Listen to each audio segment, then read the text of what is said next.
Hello friend, welcome to exam oriented. तो देखिए दोस्तों, आज हम बात करेंगे राजपाल सिंह की जो सीरीज है हमारी चल रही है हिंदी वर्णमाला। तो देखिए दोस्तों, इसके 2 वीडियो और आएंगे हिंदी वर्णमाला के, उसके बाद हिंदी वर्णमाला भी ख़त्म हो जाएगा। ठीक है, तो आज हम पढ़ेंगे हिंदी वर्णमाला के बारे में।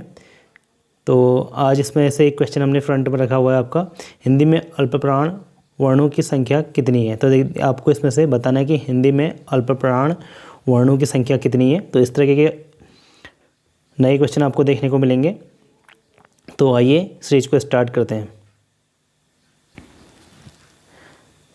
तो देखिए दोस्तों, इससे पहले हमने पुरानी वीडियो में 181 तक के एमसीक्यू देखे थे हिंदी वर्णमाला के। आज 182 से हम आगे पढ़ेंगे। तो आइए सीरीज को स्टार्ट करते हुए देखते हैं। देखिए, ओष्ठ अल्पप्राण घोष वर्ण का उदाहरण कौन सा है। तो इसमें पूछा गया है ओष्ठ अल्पप्राण घोष वर्ण का उदाहरण कौन सा है। तो इसका आपको राइट आंसर बताना है। तो देखिए दोस्तों, इसका सही आंसर होगा बी, यानी कि बॉ जो है आपका ओष्ठ अल्पप्राण घोष वर्ण का उदाहरण है इसमें। ठीक है, अगले क्वेश्चन पे चलेंगे। अगला क्वेश्चन है आपका, तो सौ ध्वनि का उच्चारण स्थान इनमें से कौन सा है। तो इसमें बताना है सौ जो ध्वनि है तो इसका उच्चारण स्थान कौन सा है। मैं आपको पहले भी एमसीक्यू में कई बार इस क्वेश्चन को पढ़ा चुका हूँ। तो इसमें ऑप्शन ए है दंत्य, ऑप्शन बी है ओष्ठ, ऑप्शन सी है इसमें मूर्धन्य, ऑप्शन डी है इसमें तालुव्य।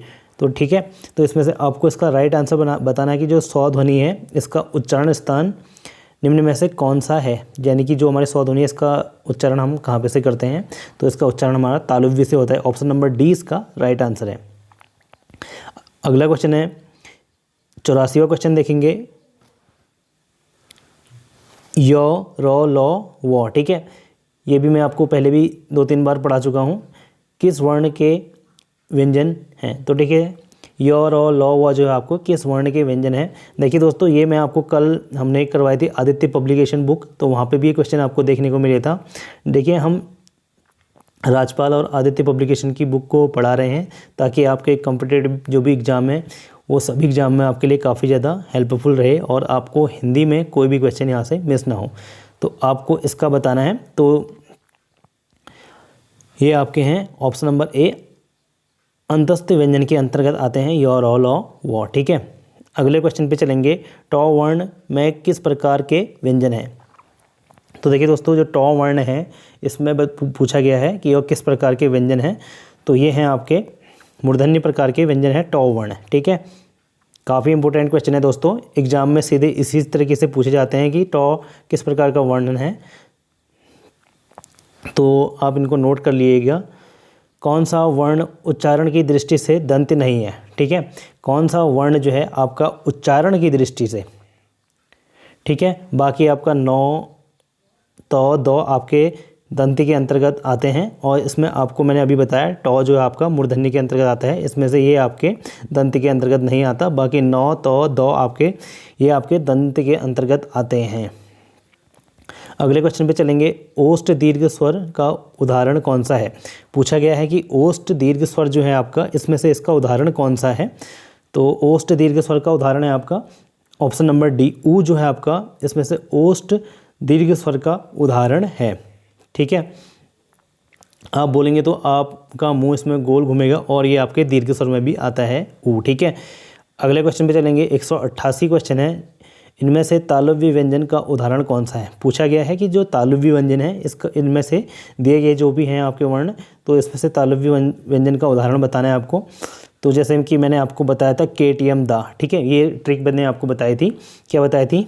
KTM दा। ठीक है, ये ट्रिक मैंने आपको बताई थी। तो इस ट्रिक से आप इसको देख सकते हैं कि कौन सा उदाहरण किसके अंतर्गत आता है। तो इसका राइट आंसर है आपका ऑप्शन नंबर डी, तालव्य व्यंजन के अंतर्गत आता है। देखिए, के कंठ, तालव्य, मूर्धन्य, दंत्य और ओष्ठ।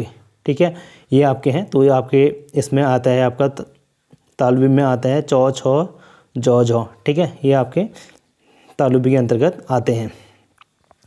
निम्न में किस से शब्द का आरंभ नहीं होता है। इसमें से पूछा गया है किस में शब्द का आरंभ नहीं हुआ है। तो ऑप्शन नंबर इसका बी राइट आंसर है, णौ में आपका शब्द का आरंभ नहीं हुआ है, णौ घर खाली।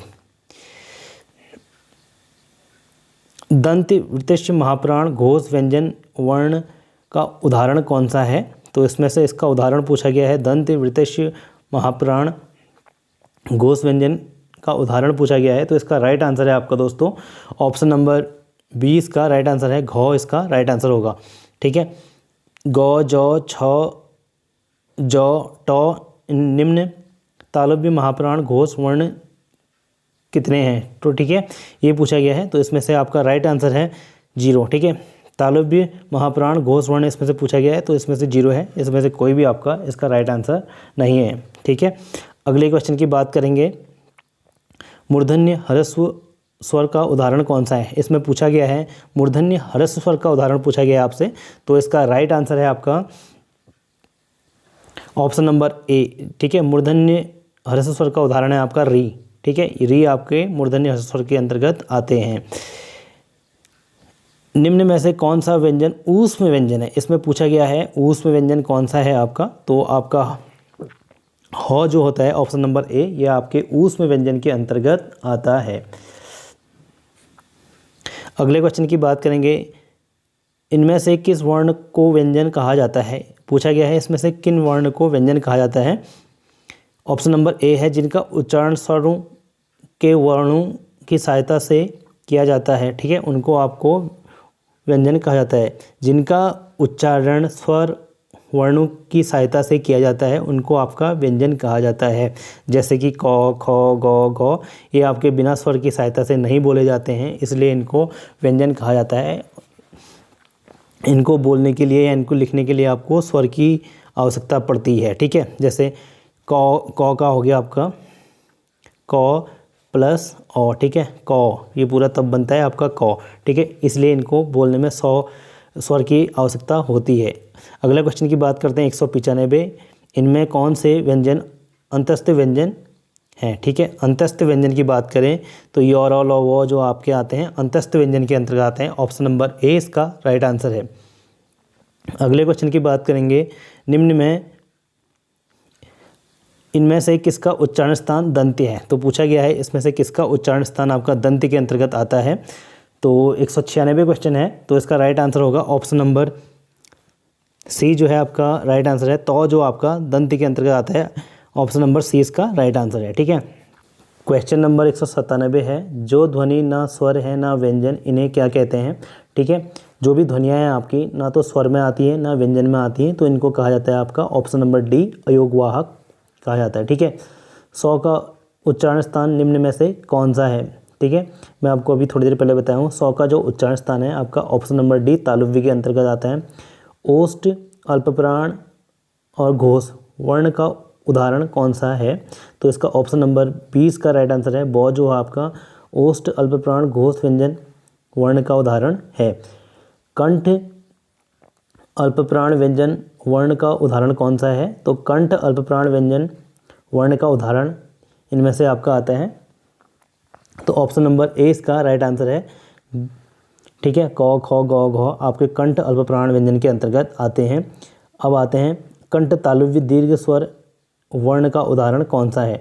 तो कंठ तालुव्य दीर्घ स्वर का उदाहरण आपका आता है। ठीक है, इसमें आते हैं आपके ऑप्शन नंबर डी इसका राइट आंसर है। ए आई जो आपके आते हैं कंठ तालुव्य के अंतर्गत आते हैं। इनमें से चौ वर्ग के वर्णों का उच्चारण स्थल कौन सा है? तो पूछा गया है चौ जो वर्ण है इनका उच्चारण स्थल कौन सा है? तो ऑप्शन नंबर इसका बी राइट आंसर होगा। चौ मैंने आपको बताया था केटीएम दा करके, तो तालुव्य के अंतर्गत आते हैं चौ वर्ण। ठीक है, इनमें से किस शब्द में री की मात्रा का उपयोग हुआ है? पूछा गया है, तो इसमें से किन शब्द में री की मात्रा का उपयोग हुआ गया है? तो आपको बताना है विशिष्ट, रिपु, क्रिया, वर्षा। ठीक है, री की मात्रा का प्रयोग हुआ है, तो इसका राइट आंसर आपको बताना है दोस्तों। तो इसका राइट आंसर है ऑप्शन नंबर ए इसका राइट आंसर है। ठीक है, इनमें से समृद्ध स्वर कौन सा है? पूछा गया है, तो समृद्ध स्वर आपको बताना है। तो समृद्ध स्वर होते हैं आपके ई। ठीक है, ये आपके समृद्ध स्वर के अंतर्गत आता है ऑप्शन नंबर बी। मूर्धन्य महाप्राण अघोष व्यंजन वर्ण का उदाहरण कौन सा है? मूर्धन्य महाप्राण अघोष व्यंजन वर्ण का उदाहरण कौन सा है? तो इसका राइट आंसर है आपका ऑप्शन नंबर बी ठौ जो है आपका इन सभी के अंतर्गत आता है, मूर्धन्य महाप्राण अघोष व्यंजन के अंतर्गत आता है। अगले क्वेश्चन पे चलेंगे, 206 क्वेश्चन है। तालुव्य महाप्राण अघोष व्यंजन वर्ण का उदाहरण कौन सा है? ठीक है, तालुव्य महाप्राण अघोष व्यंजन वर्ण का उदाहरण कौन सा है? तो इसमें पूछा गया है। तो इसका राइट आंसर है दोस्तों ऑप्शन नंबर 20 का राइट आंसर होगा छ, जो आपका तालुव्य महाप्राण अघोष व्यंजन के अंतर्गत आता है। अगला क्वेश्चन है आपका, कंठ महाप्राण अघोष व्यंजन वर्ण का उदाहरण कौन सा है? इसमें पूछा गया है कंठ महाप्राण अघोष व्यंजन का उदाहरण कौन सा है? तो इसका राइट आंसर है आपका ऑप्शन नंबर डी, ह जो है आपका कंठ अघोष व्यंजन के अंतर्गत आता है। ठीक है, निम्न में कौन सा वर्ण अघोष है? पूछा गया है इसमें से कौन सा वर्ण अघोष है? तो इसका राइट आंसर है दोस्तों ऑप्शन नंबर सी। ठीक है, चौ आपका अघोष वर्ण है। ठीक है, ये आपको थंबनेल में क्वेश्चन देखने को मिलेगा। हिंदी में अल्पप्राण वर्णों की संख्या कितनी है? पूछा गया है जो अल्पप्राण है इनके वर्णों की संख्या कितनी है। देखिए दोस्तों, एग्जाम में नए नए क्वेश्चन देखने को मिल रहे हैं, तो वो इस तरह के क्वेश्चन भी आपको देखने पड़ेंगे, क्योंकि कभी भी ये क्वेश्चन बन सकते हैं, क्योंकि ये काफ़ी ज़्यादा इंपॉर्टेंट है। अल्पप्राण, महाप्राण, अघोष, सघोष सभी को पता है कौन से होते हैं, मगर इन चीज़ों को विशेष तौर पे नोट कर लीजिएगा कि अल्पप्राण कितने होते हैं, अघोष कितने होते हैं, सघोष कितने होते हैं। ठीक है, महाप्राण कितने होते हैं। ठीक है, इसमें बताया गया है कि अल्पप्राण कितने हैं, तो अल्पप्राणों की संख्या आपकी 15 है। ऑप्शन नंबर इसका ए सही है। मूर्धन्य अल्पप्राण घोष व्यंजन वर्ण का उदाहरण कौन सा है? मूर्धन्य अल्पप्राण घोष व्यंजन का उदाहरण कौन सा है? तो इसका राइट आंसर है दोस्तों ऑप्शन नंबर 9, इसका राइट आंसर है ओष्ठ महाप्राण घोष व्यंजन वर्ण का उदाहरण कौन सा है? ओष्ठ महाप्राण घोष व्यंजन के वर्ण का उदाहरण कौन सा है? तो इसका राइट आंसर है ऑप्शन नंबर बी, भौ जो है आपका राइट आंसर के अंतर्गत आता है। ठीक है, इनमें से कौन सा व्यंजन ऊष्म में है? ऊष्म में व्यंजन पूछा गया है, तो सीधे से आप इसको देख सकते हैं, 100 जो है आपके ऊष्म व्यंजन के अंतर्गत आता है। ठीक है, ऑप्शन नंबर 20 का राइट आंसर है। 213 क्वेश्चन है, अल्पप्राण अघोष वर्ण का उदाहरण कौन सा है? तो पूछा गया है इसमें अघोष अल्पप्राण वर्ण का उदाहरण कौन सा है?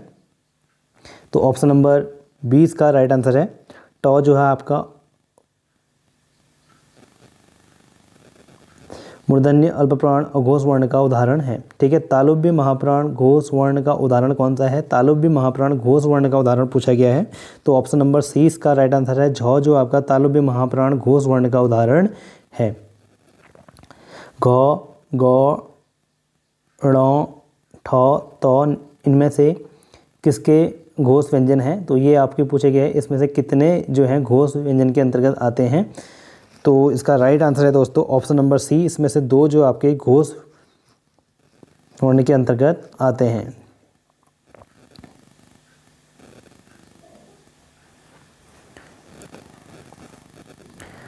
तो देखिए दोस्तों, आपके अघोष व्यंजन के अंतर्गत आते हैं आपके 2 हैं, तो ये आपका इसका राइट आंसर होगा तौ और थौ। अघोष व्यंजन होते हैं आपके 12। ठीक है, यानी कि इनको वर्णमाला के 1, 2 या यानी कि 12 कहा जाता है, यानी कि क और ख। ठीक है, इस तरह के जो है आपके इनको 12 इनकी वर्णमाला के अंतर्गत जो आते हैं आपके 2 अंक पहले गिने जाएंगे, इनको हम 1 और 2 इस तरह से नाम दे देंगे। ठीक है, कंठ महाप्राण घोष व्यंजन वर्ण का उदाहरण कौन सा है? तो इसका राइट आंसर है दोस्तों ऑप्शन नंबर सी, इसका राइट आंसर है घ, जो आपके कंठ महाप्राण घोष वर्ण व्यंजन का उदाहरण है। निम्नलिखित में से कौन सा व्यंजन अघोष है? तो इसमें से पूछा गया है कि कौन सा व्यंजन इसका अघोष है। ऑप्शन नंबर ए इसका राइट आंसर है ख, जो है आपका अघोष व्यंजन है। कंठ अल्पप्राण व्यंजन वर्ण का उदाहरण कौन सा है? कंठ अल्पप्राण व्यंजन का वर्ण का उदाहरण कौन सा है आपका? ऑप्शन नंबर डी, ण, जो आपका कंठ अल्पप्राण व्यंजन का उदाहरण है। ठीक है, हिंदी वर्णमाला में व्यंजन वर्णों की संख्या कितनी होती है? तो हिंदी वर्णमाला में व्यंजन वर्णों की संख्या पूछी गई, तो यहाँ पे इसका राइट आंसर होगा ऑप्शन नंबर सी, इसका राइट आंसर होगा 33 जो होती है हिंदी वर्णमाला में व्यंजन वर्णों की संख्या होती है। ज्ञ वर्ण निम्न वर्णों के सहयोग से बनता है। तो पूछा गया है इसमें जो ज्ञ है आपका किसके सहयोग से बनता है। ऑप्शन नंबर ए इसका राइट आंसर होगा, जौ और ण के सहायता से बनता है। अगले क्वेश्चन में चलेंगे। जिस स्वर के उच्चारण में दो मात्राएं लगती है उसे क्या कहते हैं। तो ठीक है, जिन स्वरों के उच्चारण में दो मात्राएं लगती है तो इसमें ऑप्शन दिया गया है संयुक्त स्वर, मूल स्वर, गुरु स्वर और लघु स्वर। ठीक है, जिन स्वरों के उच्चारण में आपको दो मात्राएं लगती हैं तो उनको कहा जाता है, ऑप्शन नंबर सी इसका राइट आंसर है, गुरु स्वर कहा जाता है। ठीक है, तालव्य महाप्राण घोष व्यंजन वर्ण का उदाहरण कौन सा है। तालव्य महाप्राण घोष व्यंजन का उदाहरण आपका है, तो इसका राइट आंसर है दोस्तों ऑप्शन नंबर सी इसका राइट आंसर है, झ जो है आपका तालव्य महाप्राण घोष वर्ण का उदाहरण है। स्पर्श वर्णों की संख्या कितनी होती है। तो स्पर्श वर्णों की संख्या आपकी वर्णमाला के अंतर्गत आते हैं 25 होती हैं। ठीक है, इनमें से किसके बिना कोई व्यंजन उच्चारित नहीं किया जा सकता। ठीक है, इसमें से किसके बिना कोई व्यंजन उच्चारित नहीं किया जा सकता, यानी कि कोई भी जो व्यंजन होते हैं किसके बिना नहीं बोल सकते हैं, स्वर के बिना हम कोई भी व्यंजन नहीं बोल सकते हैं। ऑप्शन नंबर ए इसका एकदम राइट आंसर है। प्रयत्न के आधार पर लौ किस प्रकार की ध्वनि है। तो प्रयत्न के आधार पर लौ पारस्परिक ध्वनि के अंतर्गत आती है। ऑप्शन नंबर 20 का एकदम सटीक आंसर है। ठीक है, अगले क्वेश्चन में चलते हैं। इनमें से किसका उच्चारण स्थान कंठ है। तो इसमें पूछा गया है, तो इसमें कंठ आपका क ख ग आपके कंठ के अंतर्गत आते हैं। ऑप्शन नंबर 20 का राइट आंसर है। इनमें से अमानक वर्ण का विकल्प कौन सा है। तो देखिए दोस्तों, अमानक वर्ण का विकल्प पूछा गया है, तो आपको बताना होगा। इनमें से अमानक वर्ण का विकल्प है आपका ऑप्शन नंबर ए अ, ऑप्शन नंबर बी भ, ऑप्शन नंबर सी र य, ऑप्शन नंबर डी है झ अ। ठीक है, तो इसमें से अमानक वर्ण बोला जाता है आपका भ को अमानक वर्ण बोला जाता है। ऑप्शन नंबर 20 का राइट आंसर है। हिंदी में मूलतः वर्णों की संख्या कितनी होती है। तो पूछा गया है हिंदी में मूलतः वर्णों की संख्या ऑप्शन नंबर बी 52 होती है। ठीक है, यानी कि कुल वर्ण भी कहा जाता है। 229 क्वेश्चन है, कौन सा वर्ण पंचमाक्षर है। तो इसमें पूछा गया है कौन सा वर्ण आपका पंचमाक्षर है। तो ऑप्शन नंबर ए इसका राइट आंसर है, पंचमाक्षर के अंतर्गत आता है। ऑप्शन नंबर ए मौ आपके पंचमाक्षर कहलाते हैं। ठीक है, अगले क्वेश्चन में चलेंगे दोस्तों। निम्नलिखित में से किस व्यंजन का उच्चारण तालु से होता है। तो इसमें पूछा गया है कौन सा ऐसा व्यंजन है जिसका उच्चारण आपका तालु से किया जाता है। मैं आपको इसकी बहुत सिंपल ट्रिक बता चुका हूँ, तो इसका राइट आंसर है ऑप्शन नंबर सी आपका राइट आंसर होगा, तालु के अंतर्गत आता है। निम्न में से कौन सा ऊष्म व्यंजन कहलाता है। तो ऊष्म व्यंजन option number D right answer है, ह आपका ऊष्म व्यंजन के अंतर्गत आता है। अनुनासिक स्वरों का उच्चारण स्थान कौन सा है। तो इसमें पूछा गया है अनुनासिक जो स्वर होते हैं इनका उच्चारण स्थान कौन सा होता है। तो काफ़ी पूछे जाने वाला क्वेश्चन है। इसका राइट आंसर है नाक और मुंह से अनुनासिक स्वरों का उच्चारण स्थान होता है। ठीक है, देखिए यूपीएसआई में पूछा गया है, ये सारे पूछे गए हुए क्वेश्चन हैं जो अदर स्टेट में पूछे गए हैं सभी एग्जाम। ठीक है, ये ज़्यादातर यूपी के एग्जाम में पूछे गए क्वेश्चन हैं। ये यूपी से लगे आसपास के सभी राज्यों के लिए काफ़ी ज़्यादा महत्वपूर्ण साबित होंगे। मूर्धन्य अल्पप्राण अघोष व्यंजन वर्ण का उदाहरण कौन सा है। तो इसमें पूछा गया है मूर्धन्य अल्पप्राण अघोष वर्ण का उदाहरण पूछा गया है। तो इसका राइट आंसर है दोस्तों ऑप्शन नंबर सी इसका राइट आंसर है ट, जो आपका मूर्धन्य अल्पप्राण अघोष वर्ण का उदाहरण है। किसका उच्चारण स्थान दंत्य है। तो इसमें पूछा गया है किसका उच्चारण स्थान जो है आपका दंत्य से होता है। तो राइट आंसर है इसका ऑप्शन नंबर 20 का राइट आंसर है, दंत्य से होता है आपका 9 का। ठीक है, 235 क्वेश्चन है, इनमें से री क्या है। तो देखिए वो पूछा गया है इसमें से री क्या है। तो री जो है आपकी ऑप्शन नंबर 20 का राइट आंसर है, संयुक्त व्यंजन के अंतर्गत आता है री। ठीक है, प वर्ग का उच्चारण स्थल क्या है। तो ठीक है, पूछा गया है जो प वर्ग है इसका उच्चारण स्थल क्या है। तो इसका उच्चारण स्थल होगा आपका ऑप्शन नंबर डी इसका राइट आंसर है, ओष्ठ जो है आपका प वर्ग का उच्चारण स्थान होगा।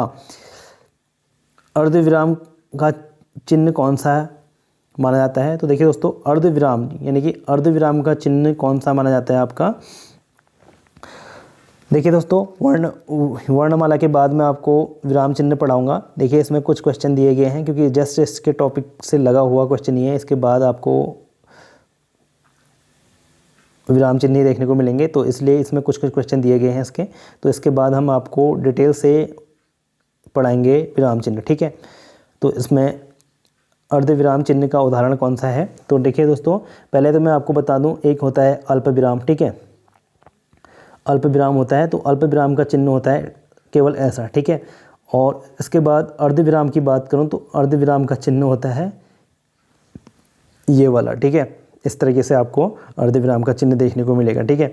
अब मैं इसको याद कराने की ट्रिक आपको बताता हूँ। तो अर्धविराम यानी कि इस तरह का विराम है, ठीक है। अल्प मतलब होता है एक छोटा सा, मतलब इसको आप समझ सकते हैं छोटा सा एक डैश टाइप का। तो ये आपको अर्धविराम टाइप का, कॉमा टाइप का देखने को मिलेगा। तो ये आपका अर्धविराम के अंतर्गत आता है। विराम चिन्ह के प्रयोग की दृष्टि निम्न में से कौन सा वाक्य सही नहीं है। तो देखिए दोस्तों, विराम चिन्ह के प्रयोग की दृष्टि से निम्नलिखित में से कौन सा वाक्य इसका सही नहीं है। तो इसका राइट आंसर है दोस्तों ऑप्शन नंबर ए, इसका राइट आंसर है। तो वह दूर से बहुत दूर से आ रहा है, ठीक है।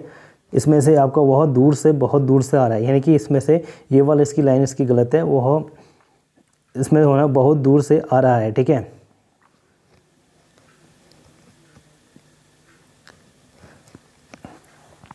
तो इसमें यहाँ पे लगना चाहिए था वह बहुत दूर से आ रहा है, ठीक है। इतना अगर ये लिखा होता तो ये भी अगर सही होता है। इसमें वह दूर से बहुत दूर से आ रहा है, तो ये गलत है। इसमें सिर्फ इतना होना चाहिए था वह बहुत दूर से आ रहा है, ठीक है। बाकी सुनो सुनो वह गा रही है, ठीक है। नहीं नहीं ऐसा कभी नहीं हो सकता, क्रोध चाहे जैसा भी हो मनुष्य की दुर्बलता बनाता है, ठीक है।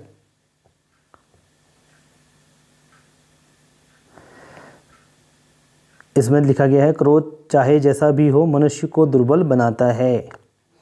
हंसपद विराम चिन्ह का प्रयोग होता है, ठीक है। हंसपद जो विराम चिन्ह है इसका प्रयोग होता है आपका, देखिए इसका प्रयोग आपका होता है लिखने में अक्षर छूटने पर संकेत देने के लिए, ठीक है। ऑप्शन नंबर डी इसका राइट आंसर होगा। हंसपद का प्रयोग किया जाता है, ठीक है। अगर हमारे यहाँ पे से पर छूट गया है तो हम पर छूटने के लिए ऐसे चिन्ह बना देंगे बीच में, तो ये हंसपद का चिन्ह हो जाता है, ठीक है। आगे चलते हैं। लेन देन, विरोहन, मिलन, जड़ चेतन आदि शब्द युग्म के बीच किस प्रकार का विराम चिन्ह आता है। लेन देन, विरोह, मिलन, जड़ चेतन आदि शब्दों के युग्म में कौन सा विराम चिन्ह आएगा। तो इसका राइट आंसर है दोस्तों डैश, यानी कि योजक चिन्ह का निशान आएगा, या निर्देशक चिन्ह या योजक चिन्ह, ठीक है। ठीक है, योजक चिन्ह थोड़ा छोटा होता है आपको अगर, ठीक है, ये योजक चिन्ह है आपका। और निर्देशक चिन्ह बोले तो ये थोड़ा लंबा होगा इस तरीके से, ठीक है। और योजक चिन्ह थोड़ा छोटा होगा इस तरीके से, आपको इसको पहचान सकते हैं। दो विपरीत शब्दों के बीच कौन सा विराम चिन्ह लगता है। तो देखिए दोस्तों, जैसे कि कोई भी दो विपरीत यानी कि उल्टे शब्द होते हैं तो इनके बीच में आपका कौन सा विराम चिन्ह लगेगा, तो आपके योजक चिन्ह लगेगा। जैसे कि आपका हो गया माता पिता, शुद्ध अशुद्ध, ठीक है, ये आपके योजक चिन्ह के अंतर्गत आते हैं। इनके बीच में जो लगा होता है आपका योजक चिन्ह लगा होता है, ठीक है। तो देखिए दोस्तों, आज हमने 241 क्वेश्चन कंप्लीट कर दिए गए हैं हिंदी वर्णमाला के। तो इसकी एक वीडियो और आएगी हिंदी वर्णमाला से, तो उसके बाद राजपाल सिंह की जो बुक है ये कंप्लीट हो जाएगी आपकी हिंदी वर्णमाला से, ठीक है। आपको वीडियो अच्छी लगी तो वीडियो को ज़्यादा से ज़्यादा शेयर करें। मिलते हैं नेक्स्ट वीडियो में, फिलहाल कितना ही।